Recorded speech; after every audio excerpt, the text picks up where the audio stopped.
मेरे सिम्टम्स में मैं आपके साथ शेयर करूंगी अपने। Hello my YouTube family, welcome back to my blog.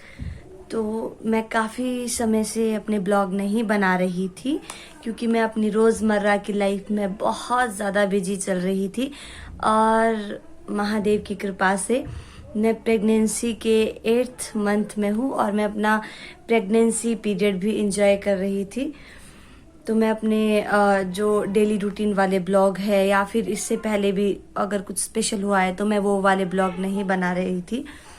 मैं अपनी प्रेगनेंसी ब्लॉग को लेकर बहुत ही ज़्यादा कंफ्यूज थी और सोच रही थी कि बनाऊं ना बनाऊं, क्योंकि हम ऐसी सोसाइटी में रहते हैं जहाँ पे लोग तरह तरह की बातें करते हैं। मैं सोच रही थी कि अगर मैं ब्लॉग बनाऊंगी तो लोग कहेंगे कि कौन सा इतनी ज़्यादा बड़ी क्या खुशी है, कौन सा ये ही एक औरत है जो प्रेग्नेंट हुई है, या फिर ज़्यादा ओवर एक्टिंग कर रही है, ज़्यादा उछल रही है, ऐसी वैसी बातें करते हैं। तो फिर मैं बहुत ज़्यादा कंफ्यूज थी इस चीज़ को लेकर कि ब्लॉग बनाऊं ना बनाऊं, सोच रही थी।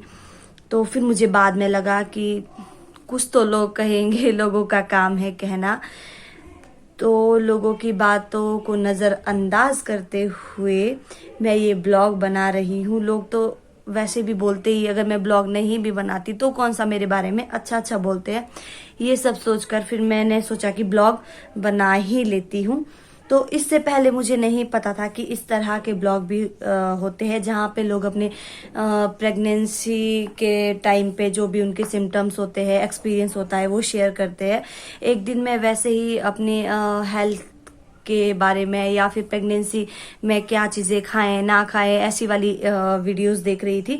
तो वहाँ पे एक शॉर्ट वीडियो आई, जैसे वो आजकल चली नहीं है कि baby girl baby boy symptom, ऐसे ऐसे वाली शॉर्ट वीडियो चली है। तो ऐसी वीडियो आई थी, फिर मैंने एक दो वीडियो देखी। फिर उसके बाद लगातार मेरे पास डिस्क्रिप्शन में वो आगे आगे वीडियो ब्लॉग आते रहे। तो फिर मुझे लगा कि इस तरह की वीडियोस भी होती है। फिर मुझे लगा कि सभी बनाते हैं तो मैं भी क्यों ना बना ही लेती हूँ। और इसका दूसरा एक कारण ये भी है कि जब कोई भी वुमेन, कोई भी जो मम्मी है, पहली बार कोई भी औरत है जो पहली बार मतलब प्रेग्नेंट होती है, वो जो कुछ भी फील करती है, कोई भी उसके सिम्टम्स होते हैं, जो भी वो फीलिंग फील करती है, तो वो वाली फीलिंग मुझे नहीं लगता कि वो वाली फीलिंग दूसरे बेबी के टाइम भी रहती है। क्योंकि मम्मी जो है वो पहले बच्चे के साथ बहुत ज़्यादा बिजी हो जाती है। तो ये वाले सिम्टम्स जो है वो अच्छी सी फीलिंग लेना, अपने सारे सिम्टम्स को महसूस करना, मुझे लगता है कि ये फर्स्ट प्रेगनेंसी के टाइम ही हो सकते हैं। क्योंकि अभी कोई बच्चा नहीं है, कोई स्ट्रेस नहीं होता है, तो और पहली बार बहुत ज़्यादा एक्साइटमेंट भी होती है। तो मुझे लगता है कि कोई भी औरत जो होती है वो अपनी फर्स्ट प्रेगनेंसी के सिम्टम्स अच्छे से महसूस करती है और इस पल को एंजॉय करती है, जो वो दूसरी प्रेगनेंसी में नहीं कर पाती है। क्योंकि दूसरी प्रेगनेंसी जब होती है तो वो पहले बेबी के साथ बहुत ज़्यादा बिजी हो जाती है, तो वक्त ही नहीं मिलता अपने सारे जो फीलिंग्स है उसको महसूस करने का। तो मुझे लगा कि कुछ सालों बाद जब मैं दूसरा बेबी कंसीव करूंगी या फिर बहुत सारे साल हो जाएंगे तो मैं अपनी प्रेगनेंसी को मिस करूंगी, तो मैं पता नहीं ये सिम्टम्स भूल जाऊंगी। तो इस पर्पज से भी मैं ये वाली वीडियो बना रही हूँ कि मेमोरीज रहेगी मेरे पास कि जब मैंने फर्स्ट बेबी कंसीव किया था तो ये सिम्टम्स थे। आज का जो ब्लॉग है वो काफ़ी फन ब्लॉग है, जैसे कि इसके टाइटल से भी पता चल रहा है कि ये एक फन ब्लॉग है जेंडर प्रिडिक्शन पर। जो हमारी घर की बाकी महिलाएं, बड़ी जैसे दादियां हैं, मम्मियां हैं, और जो गांव की भी दादियां हैं, ओल्ड वाइफ्स टेल जिस बोलते हैं, जो जो उनको सिम्टम्स नज़र आते हैं, और फिर यूट्यूब पे भी जो मैंने सिम्टम्स देखे हैं उन सब की मैंने, वैसे मुझे याद नहीं रहने थे, मैंने लिख लिए हैं, 15-16 सिम्टम्स है वो। तो फिर वो सारी जो गांव की महिलाएं हैं वो जो सिम्टम्स बोलती है कि अगर ये सिम्टम्स है तो बेबी गर्ल है, ये सिम्टम्स है तो बेबी बॉय है। तो वो सब मैंने लिख दिए हैं। सिर्फ फन वाली वीडियो है ये। बेसिकली अगर देखा जाए, जहाँ तक मेरा मानना है, मेरी फैमिली, मेरे हबी, तो फर्स्ट बेबी के टाइम पेरेंट्स और जो भी घर वाले होते हैं, मॉम डैड जैसे हम लोग जो बनने वाले हैं, सभी को फर्स्ट बेबी के लिए ये मायने नहीं रखता है कि बेटा हो बेटी हो। उनको बस ये लगता है कि जो भी हो स्वस्थ हो। यही दुआ होती है सबकी, घर वालों की भी और पेरेंट्स की भी, कि जो भी हो स्वस्थ हो। फर्स्ट बेबी के टाइम सब लोग एक्साइटेड होते हैं कि चलो बस जो भी हो स्वस्थ हो, यही सोचते हैं। लेकिन फिर भी उसके बावजूद भी एक मन में जिज्ञासा रहती। अब तो खैर इतनी नहीं है, जब 7th 8th मंथ लग जाता है अब मन में लगता है कि जो भी है अब तो बन ही गया है। लेकिन शुरू शुरू में 3rd 4th मंथ में बहुत ज्यादा मन में जिज्ञासा होती थी कि अच्छा मुझे ये सिम्टम्स है, पता नहीं मैं मतलब क्या बेबी गर्ल है बेबी बॉय है। लेकिन लास्ट में फिर यही लगता था कि जो भी हो स्वस्थ हो। तो ज्यादा फालतू बातें ना करते हुए अब अपना ब्लॉग शुरू करते हैं। मेरे सिम्टम्स में मैं आपके साथ शेयर करूंगी अपना फर्स्ट सिम्टम्स बोलते हैं मॉर्निंग सिकनेस को लेकर, कि अगर आपको मॉर्निंग सिकनेस है तो आपने बेबी गर्ल को कंसीव किया है। मेरे केस में मैं देखूं, मुझे मॉर्निंग सिकनेस नहीं हुई है, ना बराबर हुई है। इवन मुझे मुझे एक दो बार इवनिंग सिकनेस हुई है। वॉमिटिंग वगैरह मुझे बिल्कुल भी नहीं हुई है, 1-2 बार हुई है, वो भी शाम के टाइम। तो मॉर्निंग सिकनेस मुझे ना के बराबर हुई है। ये फर्स्ट पॉइंट जाता है बेबी बॉय को। अब सेकंड पॉइंट आता है क्रेविंग को लेकर। कहा जाता है कि अगर आपको अपनी प्रेगनेंसी में आपको मीठा खाने का मन हुआ है, आपने ज्यादा मीठा खाया है, तो आपने बेबी गर्ल को कैरी किया है। और अगर आपने अपनी थ्रू आउट प्रेगनेंसी में चटपटा या तीखा खाया है तो आपने बेबी बॉय को कंसीव किया है। मैं अपनी प्रेगनेंसी की बात करूं तो मैंने अपनी प्रेगनेंसी में ओवरऑल अगर देखूं तो मैंने ज्यादा मीठा ही खाया है। सिर्फ सेकंड मंथ जब मुझे लगा था मैं प्रॉपरली खाना नहीं खा पाती थी, तो मैंने सेकंड मंथ में अचार खाई है, अचार के साथ ही रोटी खाई है। तो और उसके अलावा मैंने ज्यादा मीठा ही खाया है। मुझे गाजर का हलवा बहुत ज्यादा पसंद था। और हमारे पहाड़ी में एक डिश है शक्कर चावल और उसके साथ जो भांग होती है ना, उसके सीड्स का पाउडर होता है वो। तो ये मैंने बहुत ज्यादा खाया है। और खाना खाने के बाद सुबह शाम चाहे जब भी मुझे चॉकलेट चाहिए, मुझे आइसक्रीम पसंद है, पेस्ट्री पसंद है। हालांकि मुझे पिज्जा और बर्गर भी बहुत ज्यादा पसंद है, लेकिन ज्यादा मैंने अपनी प्रेगनेंसी में मीठा ही खाया है। तो ये वाला पॉइंट जाता है बेबी गर्ल को। तो थर्ड जो सिम्टम्स है वो है बेबी बम्प को लेकर। कहते हैं कि अगर आपका बेबी बम्प जो आपने बेबी कैरी करा है वो अगर वो हाई पोजीशन में है तो वो बेबी गर्ल है, अगर लोअर पोजीशन में है तो वो बेबी बॉय है। तो अगर मैं अपना बेबी बम्प देखूं तो मेरा बेबी बम्प सामने की तरफ लगता है, मुझे भी दूसरों को भी, ना नीचे है ना ऊपर है, लेकिन फिर भी ज्यादा मुझे लगता है कि ऊपर कोई है। तो ये वाला पॉइंट जाता है बेबी गर्ल को। अब फोर्थ सिम्टम है त्वचा में बदलाव। मतलब कि अगर आपकी स्किन डल हो गई है थ्रू आउट प्रेगनेंसी तो आपने बेबी गर्ल को कैरी किया है। अगर आपकी स्किन पे ग्लो है तो आपने बेबी बॉय को कैरी किया है। तो मैं अपनी प्रेगनेंसी में देखूं मेरी स्किन नॉर्मल ही रही है, जैसे पहले से ही थी। मैं सांवले रंग की हूं तो वैसे ही रही है, ज्यादा मुझे पिगमेंटेशन ज्यादा नहीं है, पिंपल वगैरह एक्ने मुझे नहीं है। और कहते हैं कि जो बेबी गर्ल होती है वो अपने मम्मा की सुंदरता ले लेती है। तो मेरी स्किन में ज्यादा डिफरेंस नहीं आया है। तो ये वाला पॉइंट जाता है बेबी बॉय को। अब फिफ्थ पॉइंट आता है अंडर आर्म्स में कालापन। कहते हैं कि अगर आपके अंडर आर्म्स में या फिर अंदर बॉडी में इधर ऊपर को जहां कहीं भी अगर कालापन है तो आपने बेबी बॉय को कंसीव किया है, अगर नहीं है तो आपने बेबी गर्ल को कंसीव किया है। मैं अपनी प्रेगनेंसी में देखूं तो हाँ, मेरे अंडर आर्म्स में यहाँ तक कि गर्दन के इधर तक मुझे बहुत ज्यादा कालापन है। इस हिसाब से अगर देखा जाए तो मैंने बेबी बॉय को कैरी किया है। ये वाला सिम्टम जाता है बेबी बॉय को।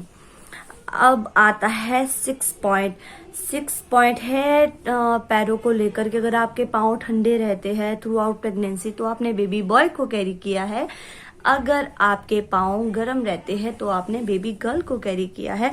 वैसे मैं पहले से लेकर देखूं, प्रेगनेंसी से पहले से भी, तो प्रेगनेंसी के पहले से भी मैं अगर अपने पाँव देखूं तो मुझे मेरे पाँव हमेशा गर्म ही रहते थे। लेकिन एक सिम्टम्स नया आया है प्रेगनेंसी में। मुझे सुबह या फिर कभी भी पाँव में बहुत ज़्यादा ठंड लगती है, झंझनाहट सी होती है, इतना कि पाँव की मालिश करनी पड़ती है हाथों से। तो मुझे ये अलग से, हाँ, मेरे पाँव ठंडे रहते हैं। और ये वाला पॉइंट भी जाता है बेबी बॉय को। आगे है 7 पॉइंट। और 7 पॉइंट है आपके सोने का तरीका। कहते हैं कि अगर आप अपनी प्रेगनेंसी में ज़्यादा राइट साइड सोना प्रेफर करते हो तो आपने बेबी बॉय को कैरी किया है। अगर आप लेफ्ट साइड ज़्यादा सोते हो तो आपने बेबी गर्ल को कैरी किया है। मैं अपनी प्रेगनेंसी में देखूं तो मैं 7th मंथ तक ज़्यादा राइट साइड में ही सोई हूँ। लेकिन अब जब से मुझे 8th मंथ लगा है, अब मैं दोनों साइड कंफर्टेबल रहती हूँ। तो ये वाला पॉइंट जाता है बेबी गर्ल को, क्योंकि मैं अपनी प्रेगनेंसी में ज्यादा राइट साइड सोई हूँ। और कहते हैं कि राइट साइड सोना प्रेफर करते हो तो बेबी गर्ल, लेफ्ट साइड सोना प्रेफर करते हो तो बेबी बॉय। तो मैं ज्यादा राइट साइड सोई हूँ, तो ये वाला पॉइंट जाता है बेबी गर्ल को। आगे है लीनिया नाइग्रा। 8th पॉइंट है लीनिया नाइग्रा। ये लाइन होती है जो हमारे चेस्ट से लेकर नीचे बेली बटन तक जाती है। बोलते हैं कि अगर आपकी ये वाली लाइन बिल्कुल डार्क है और सीधी है तो आपने बेबी बॉय को कैरी किया है। अगर आपकी जिगजैग है या फिर हल्की सी है तो आपने बेबी गर्ल को कैरी किया है। मैं अपनी प्रेगनेंसी की बात करूं तो मैंने जो मेरे लीनिया नाइग्रा लाइन है वो ऊपर से नीचे बेली बटन तक हल्की सी है और वहां से नीचे डार्क है, लेकिन वो बिल्कुल स्ट्रेट नहीं है, वो ऊपर से आगे पीछे है। तो ये वाला जो पॉइंट है ये मिलता है बेबी गर्ल को। बेबी गर्ल बहुत आगे चल रही है, चलो अच्छी बात है। वैसे भी कहते हैं कि अगर पहले बेबी गर्ल होती है तो मम्मा पापा के लिए वो लकी होती है, ऑब्वियसली केयरिंग भी होती है बड़ी बेटी। चलो जो भी हो, सही सलामत हो। और आगे 9th पॉइंट है बेबी किक को लेकर। बोलते हैं कि अगर आपका बेबी राइट साइड में किक करता है तो आपने बेबी बॉय को कंसीव किया है। अगर आप का बेबी लेफ्ट साइड किक मारता है तो आपने बेबी गर्ल को कंसीव किया है। मैं अपनी प्रेगनेंसी की बात करूं, जब स्टार्टिंग में मुझे किक महसूस हुई थी तो मुझे राइट साइड महसूस हुई थी। उसके बाद हमने 6 मंथ में अल्ट्रासाउंड करवाया था, एक कलरफुल अल्ट्रासाउंड करवाया था। उसमें उन्होंने कहा था कि आपका बेबी जो है वो घूम गया है। तो अब हमें पता नहीं कि बेबी इस साइड है कि इस साइड है, लेकिन अब मुझे ज्यादा जो किक हलचल बच्चे की महसूस होती है वो मुझे लेफ्ट साइड होती है। तो लेफ्ट साइड वाला पॉइंट मिलता है बेबी गर्ल को। अब आगे है हार्ट बीट। ये मुझे थोड़ा सा ऐसे वो लगता है, मिथ लगता है, क्योंकि हार्ट बीट सभी की अलग अलग होती है, बेबी गर्ल हो बेबी बॉय हो। और हार्ट बीट वैसे भी नीचे ऊपर कभी ज्यादा सांसें चलती है, कभी कम सांसें चलती है, नॉर्मली भी अगर हम देखें। लेकिन फिर भी अगर उस हिसाब से देखा जाए, बोलते हैं कि 150 से अगर आपकी लो है तो आपने बेबी गर्ल को कैरी किया है। अगर 150 से ऊपर है तो आप नहीं, अगर 150 से नीचे आपके बेबी की हार्ट बीट है तो आपने बेबी बॉय को कैरी किया है। अगर 150 से ऊपर है तो आपने बेबी गर्ल को कैरी किया है। इसमें भी अब कंफ्यूज ही हो जाते हैं। तो 150 जब मेरा फर्स्ट अल्ट्रासाउंड हुआ था 3rd मंथ में, तो मेरी बेबी की हार्ट बीट 150 थी। फिर उसके बाद 145 थी, और इस वक्त जब हमने लास्ट टाइम अल्ट्रासाउंड करवाया था तब 138 थी। इस आंकड़े के हिसाब से देखा जाए तो ये पॉइंट जाता है बेबी बॉय को, लेकिन ये मुझे झूठ लगता है, क्योंकि मैंने कम हार्ट बीट 140 से नीचे नीचे भी देखा है कि मेरी फ्रेंड्स और को बेबी गर्ल ही हुई है। फिर भी ये वाला पॉइंट जाता है बेबी बॉय को, क्योंकि 150 से नीचे ही रही है मेरे बेबी की हार्ट बीट। आगे आता है मूड स्विंग। 11 पॉइंट है मूड स्विंग को लेकर। बोलते हैं कि अगर आप अपनी प्रेगनेंसी में बहुत ज़्यादा इमोशनल या फिर गुस्सा आपको जल्दी आता है, फटाफट मूड स्विंग होते हैं, मतलब मूड में परिवर्तन होता है, तो आपने बेबी गर्ल को कैरी किया है। अगर आप नॉर्मल हो तो आपने बेबी बॉय को कैरी किया है। तो मैं पहले से ही जब गुस्सा आता है तो ज्यादा ही गुस्सा आता है, रोना आता है तो ज्यादा ही रोना आता है। लेकिन इस वक्त 5th मंथ के बाद से मैं ज्यादा इमोशनल भी हो गई हूँ। अगर मेरी मतलब कुछ भी बात देखती हूँ, चाहे सीरियल में ही देखती हूँ, तो भी मुझे रोना आ जाता है। वो तो पहले भी आता था लेकिन अब भी आता है, और गुस्सा भी बहुत ज्यादा आता है। तो हाँ, ये वाला पॉइंट जाता है बेबी गर्ल को। अब 12th पॉइंट है कमर दर्द। कमर दर्द मीन्स कि अगर आपको कमर दर्द अपनी प्रेगनेंसी में ज़्यादा हुई है, आप सुस्त से रहते हो, पेन ज़्यादा है, तो आपने बेबी गर्ल को कैरी किया है। अगर आप एक्टिव हो तो आपने बेबी बॉय को कैरी किया है। मैं अपनी प्रेगनेंसी में देखूं तो मैं बहुत ज़्यादा एक्टिव तो रही हूँ, लेकिन मुझे इसके साथ साथ शुरू से ही बहुत कमर दर्द है। मैं आधे घंटे लगातार अगर चलती हूँ या बैठती हूँ तो उसके बाद मुझे रेस्ट करना पड़ता है, क्योंकि मुझे बहुत ज़्यादा कमर दर्द है। तो ये वाला पॉइंट जाता है बेबी गर्ल को। अब है वेट गेन। 13 पॉइंट है वेट गेन। सॉरी, बीच बीच में थक जाते हैं जब ज्यादा लेट तक बात करते हैं, तो ऐसे लगता है जैसे एनर्जी बहुत कम हो रही है। तो पानी पुनी पी के अब मैं थोड़ा फ्रेश हूँ। तो हम बात कर रहे थे वेट गेन के बारे में। कहते हैं कि अगर आपने बहुत ज्यादा वेट गेन किया है अपनी पूरी बॉडी में, तो आपने बेबी गर्ल कैरी कर रहे हो आप। अगर आपका जो वेट है वो बेली के आसपास ही बढ़ा है, तो आप बेबी बॉय को कैरी कर रहे हो। मैं अपनी प्रेगनेंसी में देखूं तो मैं प्रेगनेंसी से पहले भी 58 kg मेरा वेट था। अब मेरा वेट है 64-65 kg। तो मैंने ज्यादा वेट गेन नहीं किया है। तो ये वाला पॉइंट जाता है बेबी बॉय को। अब है हेयर ग्रोथ को लेकर 14 पॉइंट।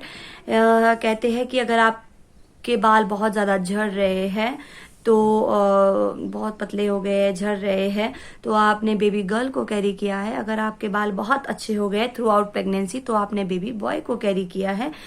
तो मैं जब मेरी शादी हुई थी उससे कुछ टाइम पहले मैंने अपने बाल मैं स्मूथनिंग करवाई थी। उसके बाद मेरे बाल बहुत ज्यादा झड़ रहे थे। मैंने सोचा था कि मैं प्रेगनेंसी के टाइम अपने बहुत छोटे बाल करवा दूंगी, लेयर कट करवा दूंगी। लेकिन अब अगर मैं देखती हूँ तो मेरे बालों की ग्रोथ अच्छी हो गई है, हेयर फॉल बहुत कम हो गया है। अब मेरा लालच बढ़ गया है कि मैं अपने बालों की कटिंग नहीं करवाऊंगी। तो ये वाला पॉइंट जाता है बेबी बॉय को, क्योंकि मेरे बाल थ्रू आउट प्रेगनेंसी बहुत अच्छे हो गए हैं। अगला जो पॉइंट है वो है बाथरूम के लेकर। थोड़ा सा अटपटा सा पॉइंट है कि अगर आपको आपकी बाथरूम का कलर डार्क है तो आपने बेबी बॉय को कंसीव किया है। अगर आपकी बाथरूम का कलर लाइट है तो आपने बेबी गर्ल को कैरी कर रहे हो आप। तो मुझे अपनी प्रेगनेंसी में बहुत ज़्यादा प्यास लगती है। मैं 1 घंटे में 2-3 गिलास पानी पी लेती हूँ। तो अभी तक मुझे तो कभी ऐसा लगा नहीं कि मेरी बाथरूम का कलर डार्क है। बाकी पता नहीं किसी का आता होगा डार्क, मुझे नॉर्मल ही बाथरूम आता है मुझे। तो जैसे पहले भी आता था, मैं पानी खूब पीती हूँ, तो मुझे नहीं डार्क बाथरूम आता है। तो ये वाला पॉइंट जाता है बेबी गर्ल को। अब है थोड़ा ये भी अटपटा सा पॉइंट है। बोलते हैं कि अगर आपने आपके प्रेगनेंसी में जैसे जैसे आपका वेट गेन हुआ है, अगर आपके पति का भी वेट बढ़ा है, तो आपने बेबी गर्ल को कैरी किया है। अगर आपके पति का वेट नहीं बढ़ा है, उन्होंने वेट नहीं गेन किया है, तो आप बॉय कैरी कर रहे हो। ये वाला पॉइंट जाता है बेबी गर्ल को, क्योंकि मेरे हबी ने मेरी प्रेगनेंसी के साथ साथ वेट गेन किया है। तो ये वाला पॉइंट जाता है बेबी गर्ल को। तो इसके बाद भी मैंने 2-3 पॉइंट देखे थे यूट्यूब पे। एक तो वो था कि रिंग, अपनी एंगेजमेंट रिंग को अपने टमी पे ऐसे करो, अगर ऐसे होगा तो बेबी गर्ल, ऐसे होगा तो बेबी बॉय। एक था बेकिंग सोडे वाला, वो दोनों मैंने नहीं किए। मुझे इतना ज्यादा वो नहीं लग रहा था। बस ये जो नॉर्मली सिम्टम्स है ये मैंने शेयर कर लिए हैं, जो मुझे लगा कि ये मेरे सिम्टम्स है। वो इतना तामझाम करना मुझे मेरा मन नहीं था। इतने भी क्या, वो जो होगा देखा जाएगा। लेकिन मैंने वो दोनों जो सिम्टम्स है वो मैंने ट्राई नहीं किए हैं। जितने इम्पोर्टेंट सिम्टम्स मुझे लगे वो आपके साथ मैंने शेयर कर लिए हैं। मैं अपनी इस वीडियो को लेकर बहुत ज़्यादा कंफ्यूज थी कि बनाऊं ना बनाऊं, अनकंफर्टेबल थी। अगर आपको इसमें कोई भी गलती नज़र आई हो तो आप कमेंट कर देना, और ये भी बताना कि आप में से किसी के भी साथ क्या मेरे सिम्टम्स मैच करते हैं या नहीं करते हैं, तो आप मुझे बताना। इसके बाद अब मिलेंगे हम अगले ब्लॉग में। अगर मुझे लगेगा कि कोई इम्पोर्टेंट चीज़ है जो मुझे शेयर करनी चाहिए तो मैं ब्लॉग बनाऊंगी। और आप सभी जो भी अगर न्यू मॉम है, कोई बनने वाली है, आप सभी को मेरी तरफ से गुड विशेस। लेकिन एक बात यह है कि एक गट फीलिंग होती है जब आप प्रेग्नेंट होते हो, तो हर माँ को एक गट फीलिंग होती है कि आप बेबी बॉय कैरी कर रहे हो, बेबी गर्ल कैरी कर रहे हो। तो अगर मैं अपनी गट फीलिंग की बात करूं तो ये सब सिम्टम्स को साइड में छोड़ के, क्योंकि पता नहीं सभी के अलग अलग सिम्टम्स होते हैं। अगर किसी घर में 2 बहनें होती है, उनके भी अलग अलग सिम्टम्स होते हैं। इन सिम्टम्स को साइड में रख के अगर मैं देखूं तो मुझे एक गट फीलिंग है कि मैं बेबी गर्ल को कैरी कर रही हूँ। पर जो भी हो आप भी दुआ करना, और बस जो भी हो स्वस्थ तरीके से इस दुनिया में आए। अब आपसे मिलते हैं अगले ब्लॉग में, तब तक के लिए टाटा बाय बाय।